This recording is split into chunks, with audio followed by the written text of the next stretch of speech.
Bapak, Ibu, dan teman-teman semuanya, selamat pagi. Adil Kak Taklino, Mbak Curamin Kak Saruga, Mbak Sengat Kak Jubata.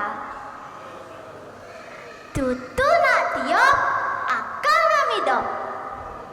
Perkenalkan, nama saya Alexandra Zevanya Herman. Saya perwakilan dari LP3K Kecamatan Balai.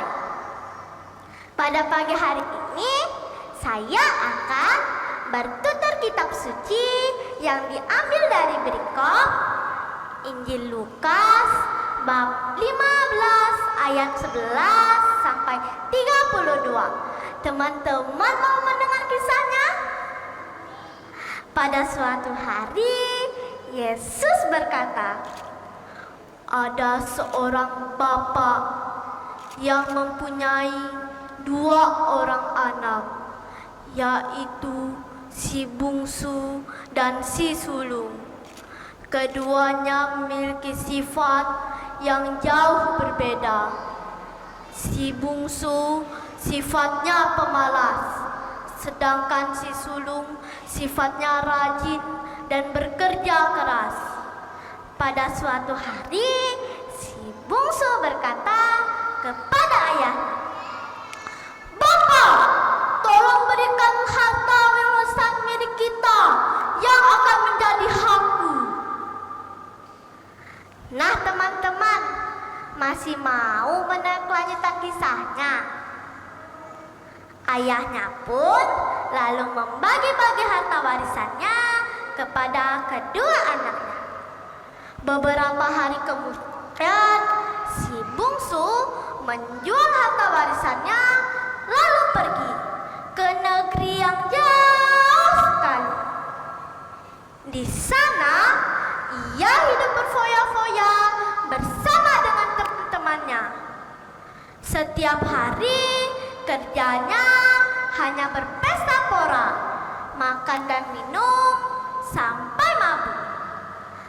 Ayo teman-teman, mau makan minum apa saja terserah kalian. Pelayan, tolong berikanlah kepada teman-temanku makanan dan minuman yang enak. Nanti aku yang bayar. Hahaha, kita pesta sampai pagi. Setelah dihabiskan semua hartanya, timbullah bencana kelaparan di negeri itu. Ia pun mulai jatuh menjadi miskin. Nah teman-teman, masih mau melanjutkan kisahnya? Lalu ia pergi dan bekerja kepada seorang majikan di negeri itu. Majikan itu menyuruh ia menjaga babi-babinya. Aduh, perutku lapar sekali. Baiklah, aku akan memakan ampas babi ini, karena tidak ada seorang pun yang mau memberiku makanan. Lalu ia menyadari keadaannya dan berkata, betapa banyak upahan bapakku yang berlimpah-limpah makanannya, tetapi aku di sini mati kelaparan. Aku akan pergi menemui bapakku dan berkata kepadanya, Bapak, aku telah berdosa terhadap sorga dan Bapa. Aku tidak layak lagi disebut anak Bapa. Jadikanlah aku sebagai hamba-hamba Bapa. Maka bangkitlah ia dan menemui bapaknya. Ketika masih jauh, bapaknya ia datang. Dengan tergerak hatinya dan oleh belas kasihan, ia pun berlari dan merangkul anaknya serta menciumnya. Anaknya itu pun berkata, Bapak, aku telah berdosa terhadap sorga dan Bapa.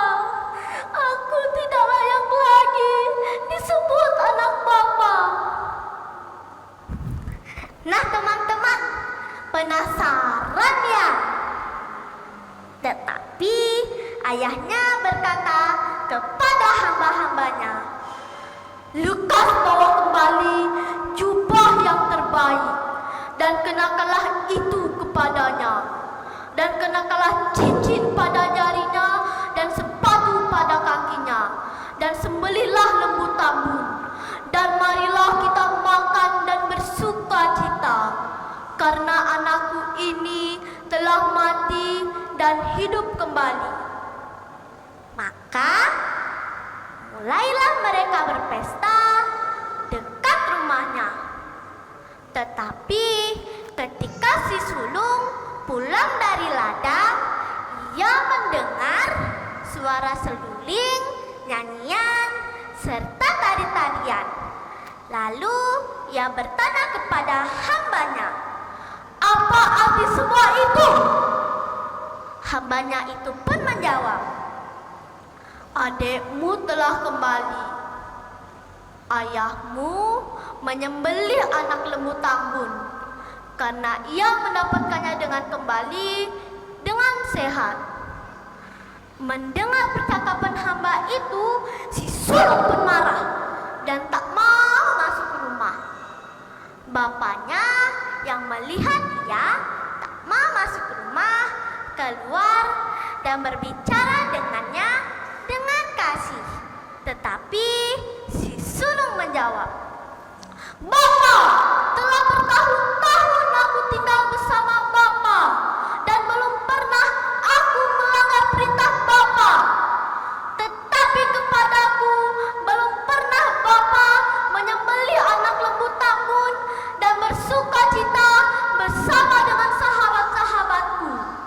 Tetapi baru saja anak Bapak yang telah menghabiskan harta Bapak dengan para pelacur-pelacur itu, maka Bapak menyembelih anak lembu tambun untuk dia." Nah teman-teman, mendengar anak si sulungnya marah, ayahnya pun berkata dengannya dengan kasih, "Anakku, engkau telah bersama-sama denganku, dan apa kepunyaanku adalah kepunyaanmu. Jadi kita patut bersyukur karena adikmu telah mati dan hidup kembali, yang telah hilang dan didapat kembali." Nah teman-teman, dari Injil Lukas bab 15 ayat 11 sampai 32 ini yang berisi tentang perumpamaan anak yang hilang, ada beberapa pesan moral. Yang pertama, Allah mengasihi kita tanpa batas. Allah yang digambarkan sebagai Bapa mau mengampuni anaknya yang sungguh-sungguh bertobat.